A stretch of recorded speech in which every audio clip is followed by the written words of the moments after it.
Salut tout le monde, bienvenue à ce huitième vidéo sur le jeu Here I Stand publié par GMT Games en 2006. Dans ce vidéo, après un début de tour 2 assez mouvementé, merci, on va se calmer un petit peu et on va reprendre notre souffle. Alors c'est à moi, l'Ottoman, en attendant que le Christ de protestant joue les pirates de Barbarie, je joue Julia Gonzaga pour son minable CP. Puis je vais venir me construire une cavalerie à Istanbul.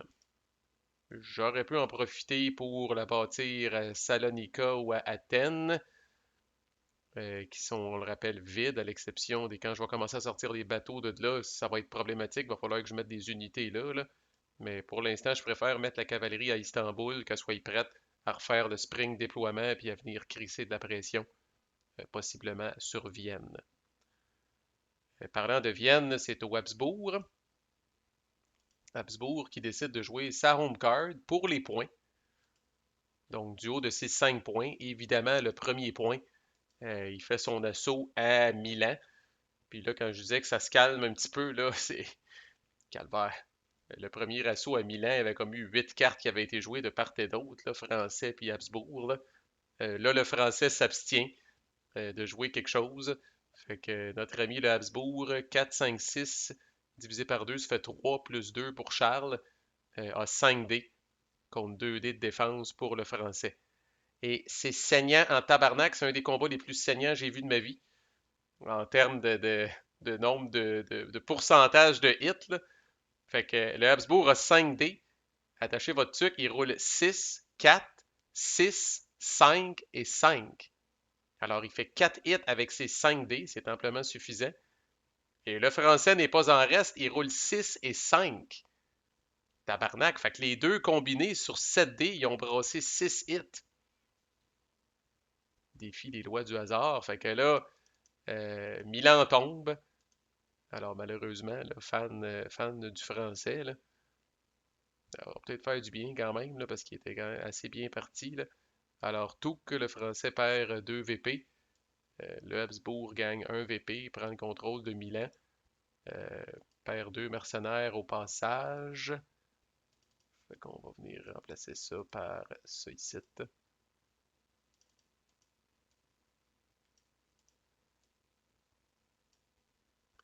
Et voilà le statut. Il reste 4 CP au Habsbourg, peut-être parce qu'il ne me fait pas confiance. Il vient recruter 2 réguliers à Vienne.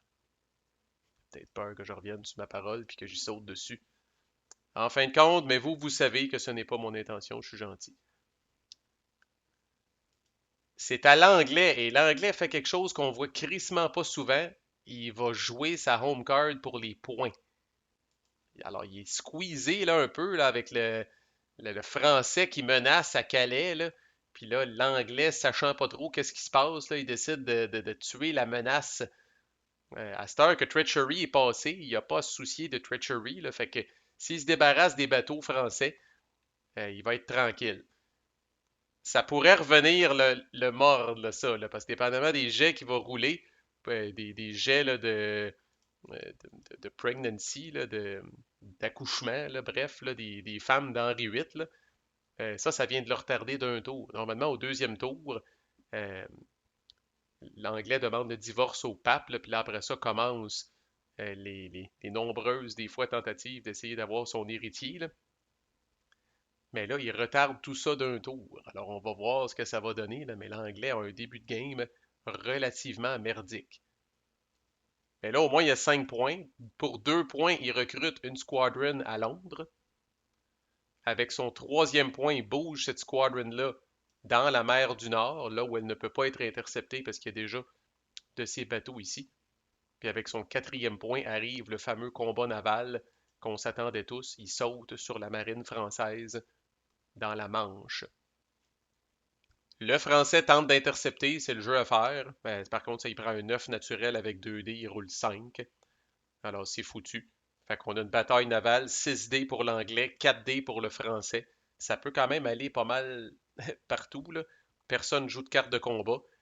L'anglais roule 5, 6, 3, 3, 6 et 4.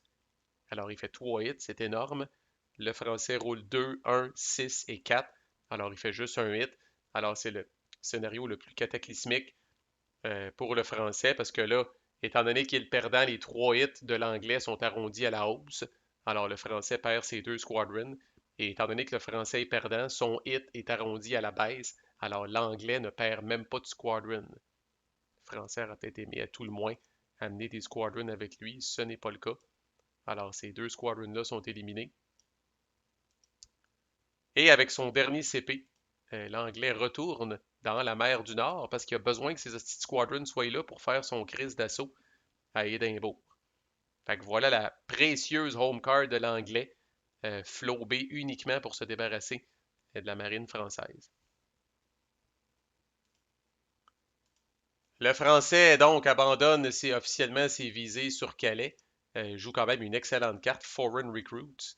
Ça aurait pu l'aider à recruter du monde à Milan, peut-être, si le Habsbourg n'avait pas sauté dessus tout de suite. Là. Il joue ça pour les CP. Fait que premier CP, il prend Francis et toute sa bande. Évidemment, on laisse les Anglais derrière. Puis il s'en vient à Bruxelles.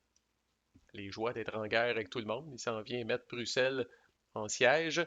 Et avec ses 3 autres CP, il va tenter d'établir la colonie de Charlebourg-Royal. 3 CP, il met une colonie ici. Le pape, coudon, hostie, là, il est en mode recrutement. Là, il est militaire only. On arrive au pape, il joue sa deuxième home card, la bulle papale, pour les points. 4 points. Puis il va venir recruter un régulier et 2 mercenaires à Rome. Fait que Chris, il va être prêt. Lui, la contre-réformation, ça ne le stresse pas pantoute, hostie. On recrute, on recrute, on recrute. C'est le protestant qui doit être mort de rire. Parlant du protestant, mon hostie, il finit par la jouer, Chris. Barbarie Pirates, merci beaucoup. Calice, about time. Alors, Barbarie Pirates, qu'est-ce que ça fait au tout? J'ai pas besoin de faire ça. Alors, Alger devient à moi avec 2 réguliers, avec 2 corsaires et avec mon bon ami Barberousse. Bings. Voilà, merci beaucoup. Et ça lui donne quand même 2 points au protestant et il va avancer le Nouveau Testament. Encore là, c'est pas ici, c'est ici. Le Nouveau Testament français.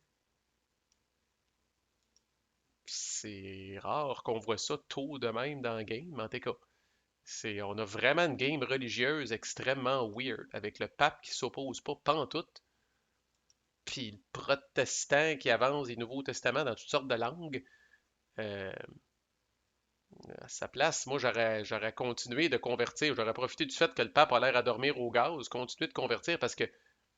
Mais peut-être qu'il veut pas convertir parce que la Ligue, en ce moment, si elle sort, elle peut pas triguer. Il n'y a pas assez de space en Allemagne. Fait que peut-être c'est ça son jeu. Lui, il retarde, mais d'un autre côté, il y a tous ses électorates. Fait que là, s'il attend trop pour la Ligue, ben quand le pape va finir par se déniaiser, esti, puis qu'il va commencer à faire de la contre-réforme, ben là, ça sera le bout de la marde qui réussisse à flipper des électorates catholiques, puis que le protestant réussisse pas à les avoir quand la Schmalkaldic League va sortir.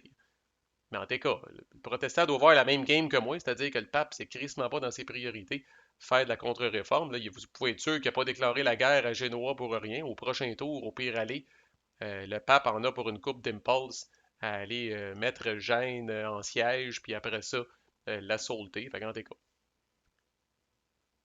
Un autre shot d'impulse, euh, ça revient à moi. À cette heure que les hosties de pirates sont en jeu, ça c'est un très bon scénario pour moi. Je peux jouer shipbuilding pour l'événement. Fait que malgré que c'est une minable carte de 2, essentiellement, ça me permet de flouber 4 points pour construire des unités navales. Fait que ça, c'est bon, Chris. Fait qu'on va vraiment préparer le prochain tour pour la piraterie, là. Je vais venir bâtir un squadron à Coron. puis 2 autres corsaires à Alger.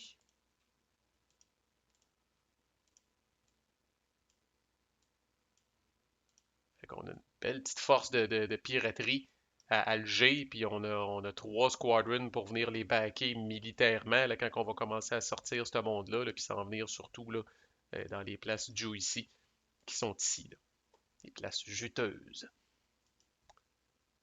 Puis moi, j'ai l'intention, à moins d'être menacé, de passer, puis de garder quand même 2 belles cartes dans ma main, une carte de 3 puis une carte de 4. Puis grâce au fait que j'ai pris Bouddha, puis grâce au fait que j'ai maintenant Alger, là, je pige maintenant 5 cartes Callis, là. Fait que ça commence à avoir de l'allure, là. Avec ma home card, je vais avoir 8 cartes au prochain tour, là. On aime ça. Le Chris de Habsbourg, pendant ce temps-là, fallait s'en douter un petit peu. C'est pour ça qu'il tenait absolument à prendre Milan. Il va jouer le maître de l'Italie, cette carte mandatory, mais qui revient, qui peut revenir potentiellement à tous les tours. Donc voici les 5 keys qui sont touchés. Genoa, personne ne le contrôle.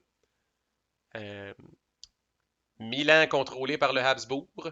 Naples est contrôlé par le Habsbourg, donc il en contrôle 2. Venise et Florence contrôlées par le pape.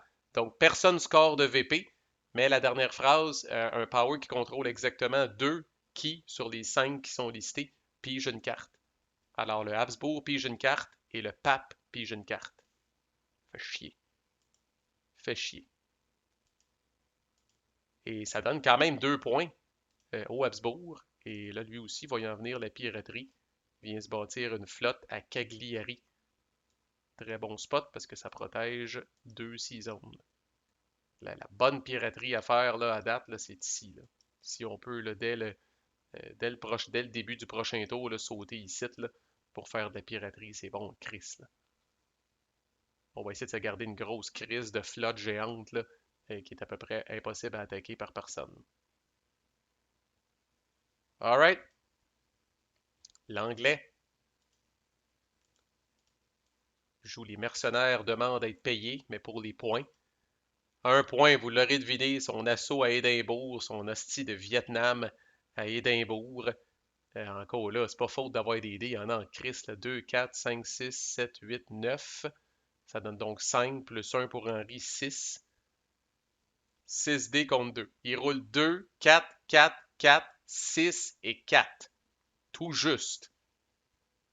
Et évidemment, les Écossais roulent 4 et 5, fait qu'ils amènent un mercenaire avec eux autres. Fait qu'il y a un mercenaire qui crève, mais par contre, ça y est, la flotte à Édimbourg est éliminée, le régulier à Édimbourg est éliminé, et finalement, Callis, l'Anglais réussit à prendre Édimbourg. Et avec son deuxième CP, il va prendre le contrôle aussi de Glasgow. Si vous voulez vraiment, vraiment, je pense, éliminer les Écossais maintenant, là, parce que sinon, il y a une petite carte qui fait chier qui peuvent les ramener. Là. C'est bon de prendre le contrôle des 3 spaces maintenant, je pense, au nord. Fait que notre ami le français a perdu des plumes en crise, il a droppé à 14 VP, puis le fait que lui non plus, il n'a pas joué sa home card pour l'événement, les 2 premiers tours, il pourrait être à 16 VP s'il avait joué sa home card pour les événements. Fait que, tu sais, c'est à partir du moment où il a perdu, où il perd Édimbourg, puis il perd Milan, euh, c'est peut-être ça qu'il veut être low profile un petit peu pour l'instant, là, pour pas trop se faire taper dessus. Alright, voilà qui est fait.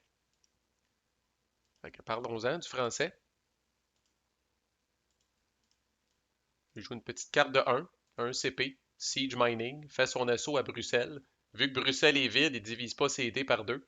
Fait que 2, 4, 6, 7, 8, 9. 9 dés contre 1. Croyez-le ou non, sur 9 dés, il roule un hit.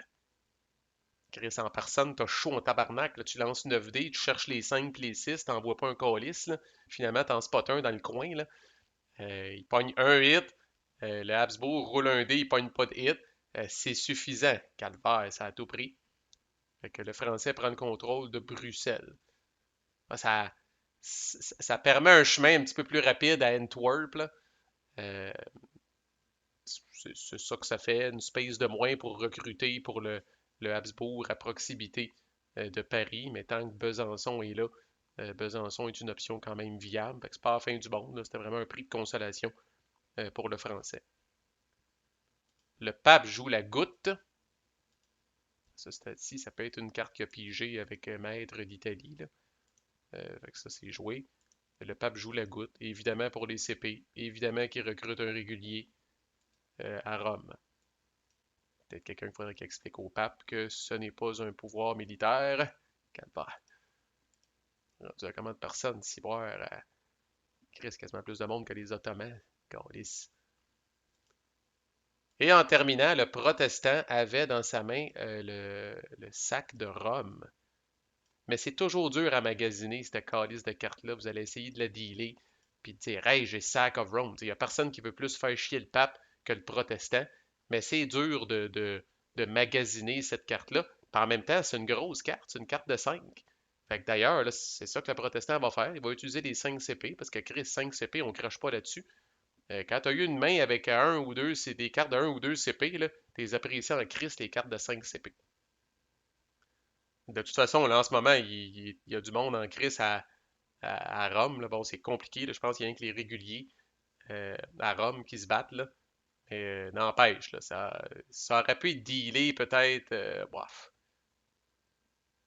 Non, ça prend une stack avec beaucoup de mercenaires. Je pense qu'il est prêt à sauter sur Rome. Anyway, il joue pour les points. Puis, c'est uniquement de la traduction encore là. Il stall. Fait que 3 points, un 2 3 3 points sur le Nouveau Testament en anglais, puis 2 points sur le Nouveau Testament en français. Fait que les 3 Nouveaux Testaments là, sont attachez votre truc parce que bientôt on va enrouler en tabarnak des dés de conversion. Là. Fait que j'ai hâte de voir, mais à un moment donné, qui pourrait quasiment terminer les 3 Nouveaux Testaments en même temps puis faire 18 rôles. Si ouais, ça va prendre des vidéos à lui tout seul. Là. Vous perdez rien pour attendre, Chris, on va en avoir des affaires de religion bientôt. Fait que voilà, le tour achève en Christ, là, la situation. Je pense que le Habsbourg, il reste 3 cartes, fait qu'il est obligé de jouer une carte. Le français, il reste 3 cartes, il va être obligé de jouer 2 cartes. Puis le protestant, il reste juste 2 cartes, mais une de ces 2 cartes-là est sa home card. Mais il va peut-être aller chercher Printing Press dans la discard pile, puis la garder pour avoir un esti de gros tour au prochain tour. Ça serait, j'avoue, ça y ferait un tabarnak de tours. En commençant avec Printing Press, puis après ça, en finissant peut-être ses Nouveaux Testaments, là, et ciboire. Fait qu'il nous reste peut-être juste 4-5 card play dans le tour. Toutes les autres powers, moi inclus, sont en situation où ils peuvent passer. Fait que prochaine vidéo, on va terminer le tour 2, la petite phase de nouveau monde aussi. On peut peut-être avoir une coupe d'affaires à résoudre là l'hiver, puis après ça, on va être reparti. Manquez pas la suite. À plus.